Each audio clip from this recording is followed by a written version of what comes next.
Crime time में बात छत्तीसगढ़ में हुई एक बड़ी लूट की वारदात की करते हैं। एक ऐसा मामला जिसने न सिर्फ छत्तीसगढ़ बल्कि उत्तर प्रदेश तक में हलचल पैदा कर दी। एक सराफा कारोबारी को नकाबपोश बदमाश लूट लेते हैं और उसके साथ मारपीट करते हैं और 2 किलो सोने के साथ साथ करीब 3 करोड़ का माल लेकर फरार हो जाते हैं। पुलिस जांच पड़ताल में जुटती है तो खुलासा चौंकाने वाला होता है और आरोपियों को उत्तर प्रदेश से गिरफ्तार किया जाता है।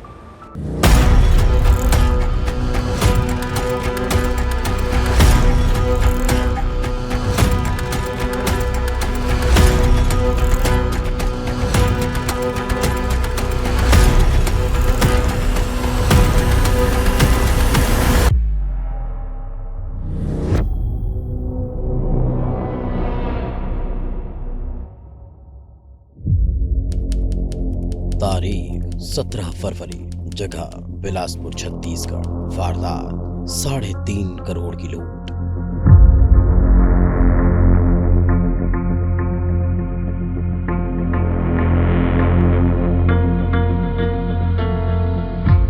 बिलासपुर का पौष इलाका, राजकिशोर नगर, वसंत विहार चौक। रात के करीब 8:30 बज चुके थे।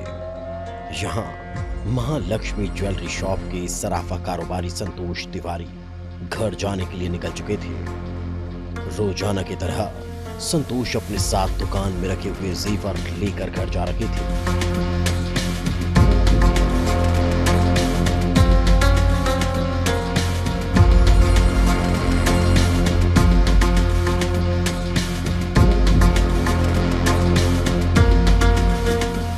संतोष तिवारी के लिए ये बेहद सामान्य था, लेकिन जैसे कि वो दुकान से 500 मीटर की दूरी पर पहुंचे, एक कार ने उनकी कार को टक्कर मार दी।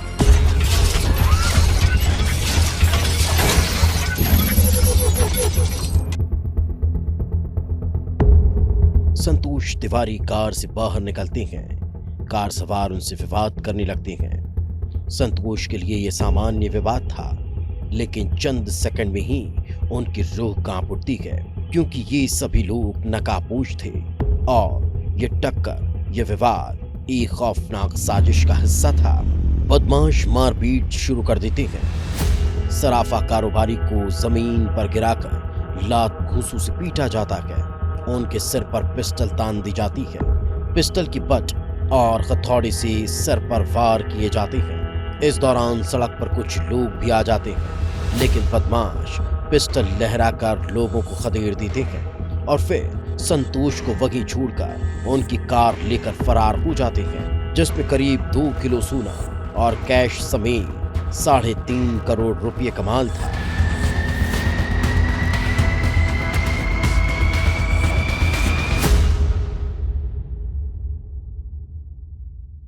वारदात तो बहुत ही खतरनाक है, क्योंकि हमारे राजकिशोर नगर में तो आज तक ऐसा हुआ नहीं था। ये पहली बार इस टाइप की घटना हो रही है।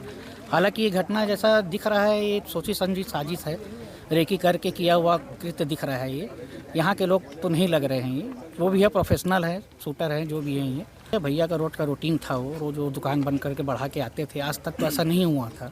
अब बात सही है, व्यापारी पर हमला होना ये एक सोचने की बात है।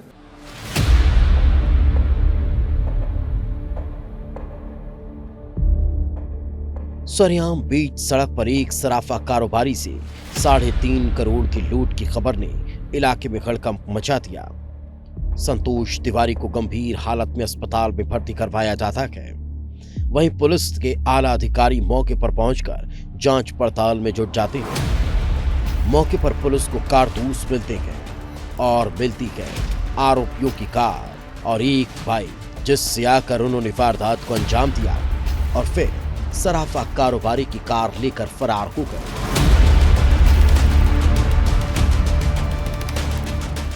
पुलिस के हाथ अब लुटेरों की बाइक और कार लग चुकी थी, जिसके बाद पुलिस को लग रहा था कि अब आरोपी की पहचान हो जाएगी और जल्द से जल्द पूरा मामला सुलझ जाएगा।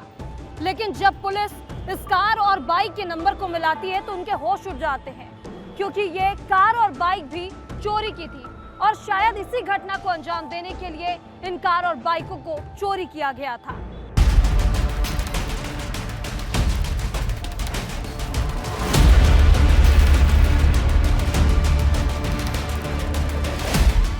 पुलिस समझ चुकी थी कि आरोपी बेहद शातिर है, जिन्होंने पूरी प्लानिंग के साथ वारदात को अंजाम दिया।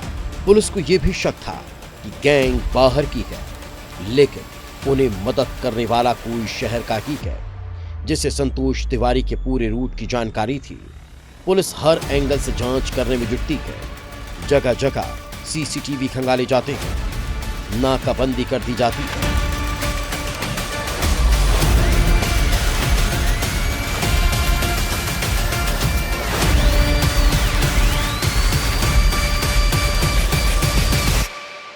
व्यापारी हैं जिनके के साथ लूट की घटना हुई है।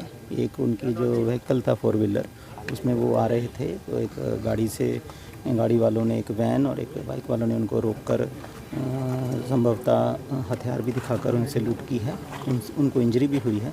प्रथम दृष्टया इतनी ही सूचना हमारे पास है और बाकी टेक्निकल उसकी मदद से हम लोग मुलजिमों को ढूंढने का प्रयास कर रहे हैं। परंतु क्योंकि मैगजीन और कुछ राउंड्स मौके पर मिले हैं, तो संभवतः उनके पास जरूर पिस्टल तो रहा ही है और बाकी की विवेचना के उपरांत ही पता चलेगा। जांच तेज होती है, जगह जगह तलाशी की जाती है और फिर पुलिस को सराफा कारोबारी की कार लावारिस हालत में मिलती है। यानी लुटेरे अब किसी दूसरी गाड़ी से फरार हुए थे, क्योंकि लुटेरे जानते थे कि पुलिस कार के जरिए उन तक पहुंच सकती है। लेकिन इस गाड़ी के जरिए पुलिस को लुटेरों के रूट के बारे में अंदेशा हो चुका था। पुलिस अब घटना के पहले के सीसीटीवी फुटेज खंगाल रही थी, जिसमें कुछ संदिग्ध नजर आए और ये रेकी करते हुए दिखाई दे रहे थे। और पता चला कि इस पूरे घटनाक्रम में विजय लांबा का हाथ है, जो एक शातिर अपराधी है, जिसके बाद पुलिस अलर्ट मोड पर आ जाती है, मुखबिरों को सूचना दे दी जाती है और इसके बाद पता चलता है कि एक स्कॉर्पियो कार भी बरामद हुई है, जिसका इस्तेमाल भी लूट के लिए किया जा रहा था। ये कार लोकल की ही थी, जिसके बाद पुलिस बिलासपुर से इसके मालिक को गिरफ्तार कर लेती है। अब मुखबिर की सूचना के आधार पर और लोकेशन के आधार पर यह पता चलता है कि आरोपी I-20 कार से यूपी के मिर्जापुर की तरफ फरार हुए हैं।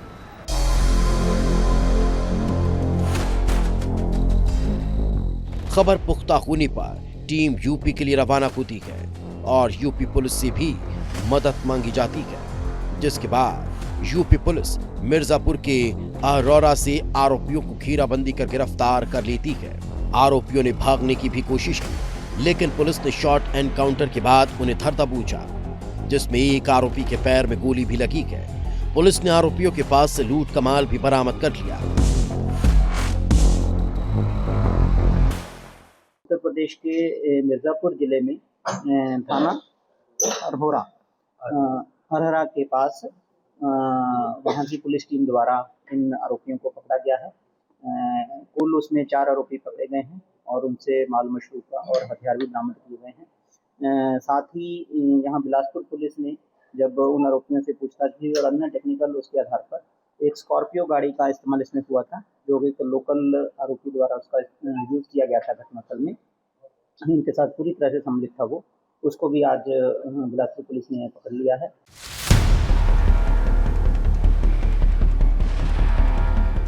फिल्मी स्टाइल में हुई करोड़ों की लूट का पुलिस ने पर्दाफाश कर दिया। शातिर गैंग सलाखों के पीछे है। सराफा कारोबारी जिसके सिर में 50 से ज्यादा टांके लगे हैं, उनकी हालत अभी ठीक होती जा रही है। लेकिन अब पुलिस के सामने सवाल यही है, आखिर बिहार के कुख्यात लुटेरे विजय लांबा ने बिलासपुर में वारदात को अंजाम क्यों दिया? क्या किसी ने इसे इनपुट दिया था? क्या इसमें कोई कारोबारी शामिल है जो पल पल की अपडेट दे रहा था? आखिर बिलासपुर के रहने वाले इमरान ने इस गैंग का साथ क्यों दिया? कहीं वही तो इस पूरी लूट का मास्टरमाइंड नहीं है? आखिर बिहार की गैंग ने कैसे बिलासपुर में लूट को अंजाम दिया? आखिर उन्होंने कैसे इस वारदात की प्लानिंग की और वो कब से सराफा कारोबारी पर नजर रख रहे थे? सवाल कई हैं जिनके जवाब की तलाश में पुलिस भी लगातार कार्रवाई में जुटी है।